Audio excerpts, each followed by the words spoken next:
Kementerian Pendidikan dan Kebudayaan kembali menyelenggarakan Olimpiade Sains Nasional 2016 yang diikuti oleh 2.000 siswa SD, SMP, SMA dari 34 provinsi pada Senin 16 Mei 2016 di PSIS Palembang.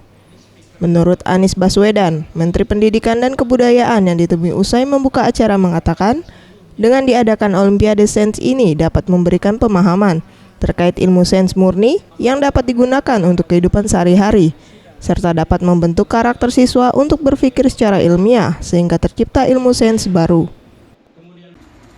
Dengan ini, Olimpiade Sains Nasional tahun 2016 di Provinsi Sumatera Selatan telah dibuka.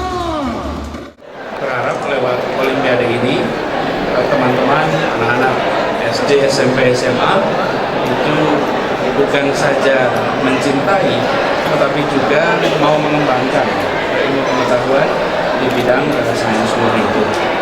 Lalu yang kedua, saya ingin garis bawahi bahwa yang perlu tumbuh di anak-anak kita itu bukan saja kompetisinya, tapi kompetisi di bidang sains, tapi perilaku yang ilmiah, cara berpikir yang ilmiah, itu yang harus ditumbuhkan.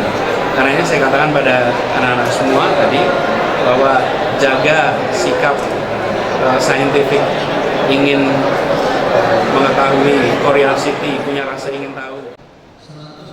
OSN 2016 diselenggarakan selama 7 hari mulai 15 sampai 21 Mei 2016 yang memperebutkan 3 trofi, yaitu hasil tes teori terbaik, eksplorasi terbaik, dan peserta terbaik.